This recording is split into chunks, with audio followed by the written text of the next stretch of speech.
Selamat pagi untuk kita semua. Saya berharap kita semua yang ada di dalam ruangan ini, di diskusi ini, dalam keadaan sehat dan walafiat. Selamat datang, welcome pada seminar proposal disertasi pada hari ini. Nama saya Yaredi Warugu, NIM 17169071. Yang saya hormati promotor pertama Profesor Dr. Mukhayyar MPD, promotor kedua Dr. Ishak Aziz MPD, dan dosen pembahas Profesor Dr. M. Jaim dan Profesor Dr. Atmajaki MPD, dan Bapak Ibu dan hadirin yang saya hormati. Bapak Ibu dan hadirin yang saya hormati, izinkan saya membacakan dan mempresentasikan seminar proposal disertasi saya pada hari ini dengan judul Pengembangan Pembelajaran Bahasa Inggris Berbasis Quantum Learning di Perguruan Tinggi. Latar belakang pada disertasi saya ini, Bapak Ibu, bahwa perangkat pembelajaran yang dikembangkan dengan strategi yang tepat akan menumbuhkan usaha kreatif, penemuan sendiri pada isi bacaan oleh peserta didik. Sehingga pada proses penemuan itu nantinya akan kita lebih mengenal jenis teks yang akan dibaca, juga dapat dilakukan dengan melakukan prediksi dan meringkas isi bacaan secara benar dan tepat. Inilah latar belakang saya. Berdasarkan pengamatan dan wawancaran saya dengan dosen mata kuliah bahasa Inggris, bahwa perangkat pembelajaran membaca belum dikembangkan secara maksimal di perguruan tinggi. Nah, ini Bapak Ibu ya. Sehingga perangkat pembelajaran membaca yang dimaksud adalah berupa silabus, rencana pelaksana pembelajaran semester, RPS, dan bahan ajar. Sehingga pada silabus, RPS, dan bahan ajar yang digunakan itu sebelum yang seperti yang saya jelaskan tadi, bahwa belum dapat menggambarkan sebuah proses pembelajaran membaca yang efektif seperti yang telah saya jelaskan sebelumnya tadi. Sehingga ya, sajian teks bacaan pada bahan ajar kurang sesuai dengan kondisi peserta didik yang ada di perguruan tinggi. Sehingga peserta didik akan memperoleh kendala, masalah dalam memahami isi bacaan dengan cepat dan tepat.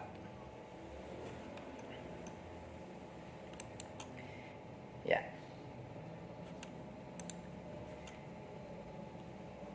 Saya mengutip dari Ghazali 2010 di halaman 209 kalau nggak salah, bahwa ada 6 kegiatan yang dilakukan dalam mencapai kesuksesan memahami isi bacaan.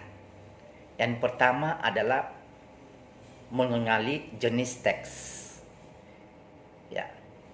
Kedua, mengenali beberapa macam struktur teks. Yang ketiga, memprediksi dan meringkas isi dari sebuah teks atau bacaan. Yang keempat, membuat rujukan kepada informasi-informasi yang terkandung secara tersirat dalam teks. Yang kelima, menentukan makna dari kata-kata yang tidak dikenal berdasarkan konteks dari bacaan. Yang keenam, menganalisa morfologi dari kata-kata yang belum dikenal atau yang belum kita mengetahui arti kata-kata sebelumnya atau artinya gitu. Nah, itu menurut Ghazali. Ya, berdasarkan inilah yang saya bahwa membaca itu sangat penting untuk dikembangkan di perguruan tinggi. Memahami komponen, memahami keterampilan-keterampilan membaca harus dapat diterapkan di perguruan tinggi, sehingga mahasiswa tidak mengalami sebuah problem. Mengapa saya memilih quantum learning, Bapak Ibu? Ya, dalam quantum learning ini adalah ada sebuah kiat, petunjuk, strategi dan seluruh proses pembelajaran yang dapat mempertajam pemahaman dan daya ingat serta membuat belajar sebagai suatu proses menyenangkan dan bermanfaat. Ini saya kutip di Bobby DePorter dan Mike Henarki tahun 2011. Ya. Yang menariknya lagi saya, Bapak Ibu, seperti yang dijelaskan oleh Bapak Menteri kita, Mas Nadiem Makarim, bahwa menyenangkan, merdeka belajar oleh dosen harus memberikan, melaksanakan, mengimplementasikan merdeka belajar, sehingga dosen dan mahasiswa itu dapat beradaptasi, ada feedbacknya, sehingga apa yang disampaikan atau materi yang disampaikan oleh dosen, mahasiswa dapat dimengerti lebih cepat, tepat, dan benar melalui proses membaca nantinya. Itu yang saya lihat nanti, Bapak Ibu. Ya, rumusan masalah. Rumusan masalah ada 3. Yang pertama adalah bagaimana validitas perangkat pembelajaran membaca ya berbasis quantum learning di perguruan tinggi nantinya. Yang kedua, bagaimana praktikalitas perangkat pembelajaran membaca yang berbasis quantum learning di perguruan tinggi nantinya. Yang ketiga, bagaimana efektivitas perangkat pembelajaran membaca yang berbasis quantum learning terhadap hasil belajar membaca mahasiswa. Ya, ini. Ya.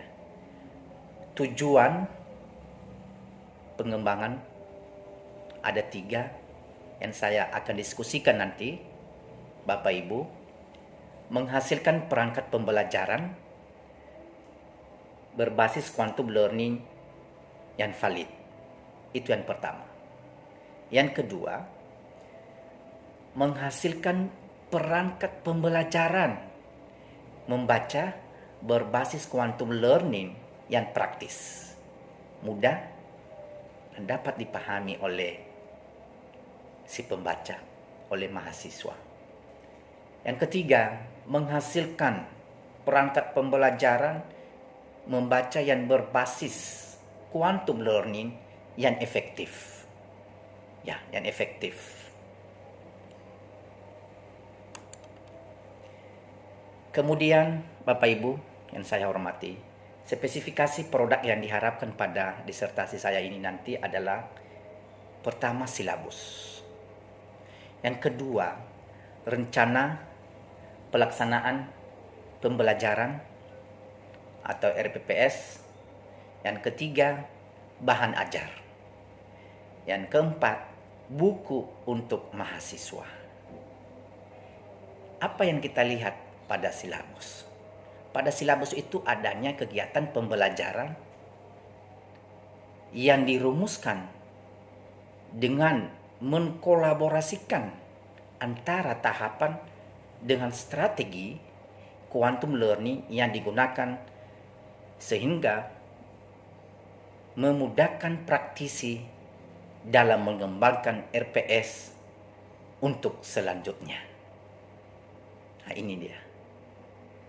Yang kedua, pada rencana pelaksanaan pembelajaran semester nantinya, adanya sebuah prosedur pengolahan pembelajaran untuk mencapai kompetensi dasar atau KD dan sesuai dengan standar isi. Sehingga tujuan pembelajaran yang baik dalam disertasi saya ini nanti adalah ada sebuah rumusan, yaitu A, B, C, D. What is A, B, C, D? A is audience, and B is behavior, and C is condition, and D is degree. Nah, ini yang saya akan saya hasilkan nanti pada tujuan proses pembelajaran ini nanti, sehingga pada proses pembelajaran ini nanti diperoleh hasil yang lebih baik. Ketiga, bahan ajar. Dalam bahan ajar ini nanti kumpulan materi-materi yang dimiliki oleh dosen untuk memiliki bagaimana keterampilan membaca, bagaimana menerapkan tahapan-tahapan strategi quantum learning. Yang keempat adalah buku mahasiswa. Pada buku mahasiswa ini ada nanti di dalam dibahas bagaimana keterampilan membaca, bagaimana quantum learningnya, komponen-komponen membaca, itu yang saya akan bahas nanti pada proses ini. Selanjutnya, Bapak Ibu, mengapa pentingnya pengembangan ini, yaitu sangat penting pada peserta didik. Peserta didik membantu, memudahkan, dan meningkatkan keterampilan skill dalam membaca. Untuk dosen, sebagai pembelajaran yang efektif dan menyenangkan, seperti yang saya jelaskan tadi, itu merdeka belajar, aktif dan kreatif. Untuk peneliti, termasuk saya dan juga nanti pada peneliti yang lainnya, mudah-mudahan ini harapan saya bahwa memberikan motivasi dan ide-ide baru kepada peneliti selanjutnya. Apa asumsi dalam penelitian ini adalah bagaimana proses pembelajaran yang dapat distandarisasi melalui uji validitas, praktikalitas, dan efektivitas. Ini nanti yang harus kita lihat, Bapak Ibu.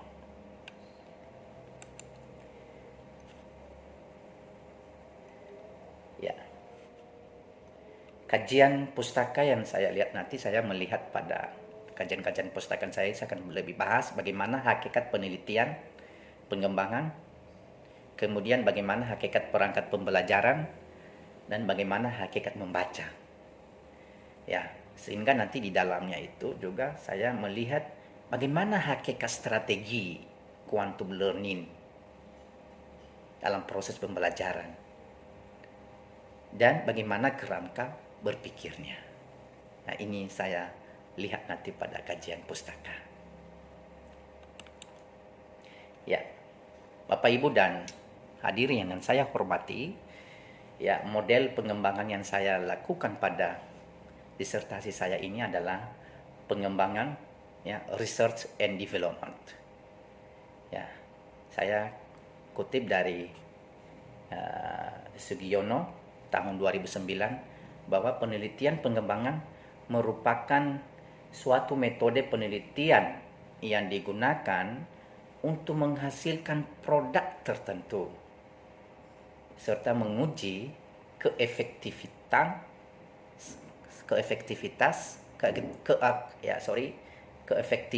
produk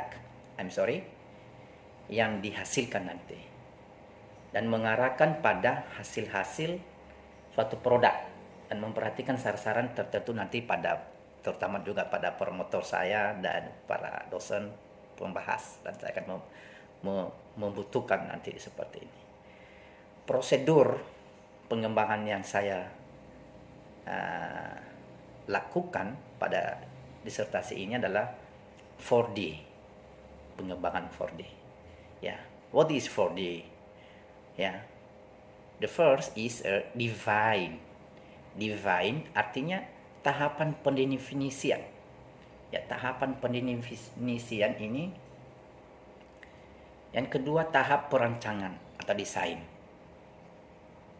Yang ketiga adalah develop. Ya, the third is develop. Yang kedua tadi desain, dan ketiga develop. Ya. The last one is a disseminate. Tahap penyebaran. Ini tahapan akhir. Mengapa saya memilih 4D, Bapak Ibu yang saya hormati? Pada 4D itu sangat tepat untuk digunakan pada proses pembelajaran.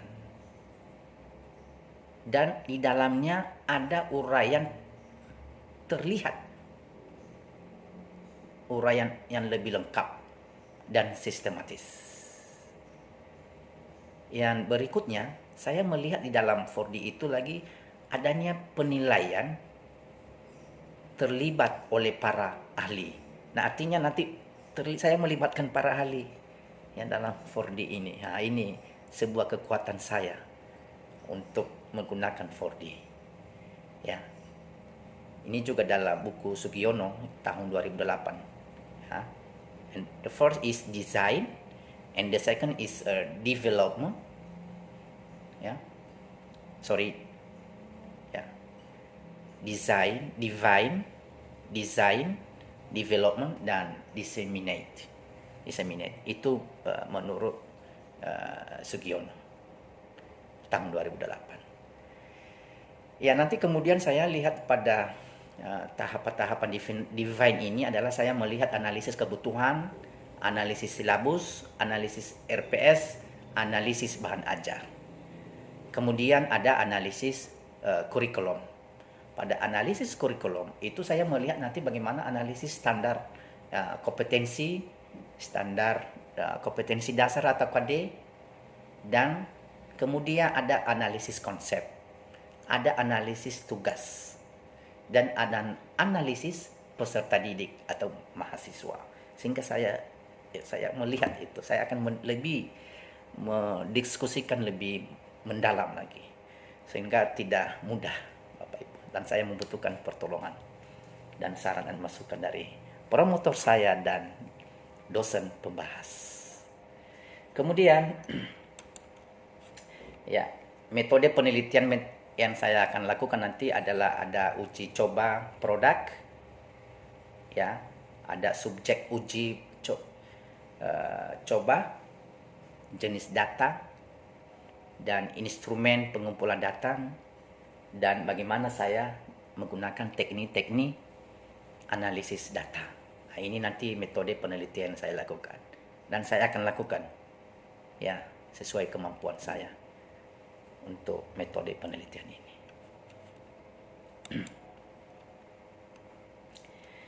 Bapak Ibu dan hadirin yang saya hormati, ya, dengan demikian nanti pada seminar saya ini, ya, saya akan lebih banyak lagi membahasnya nanti, memperdalam dengan seminar ini dilakukan, dan dengan demikian saya mengucapkan banyak terima kasih kepada promotor dan dosen pembahas atas waktu yang sudah diberikan pada disertasi saya ini, dan mohon maaf disertasi saya ini masih belum sempurna.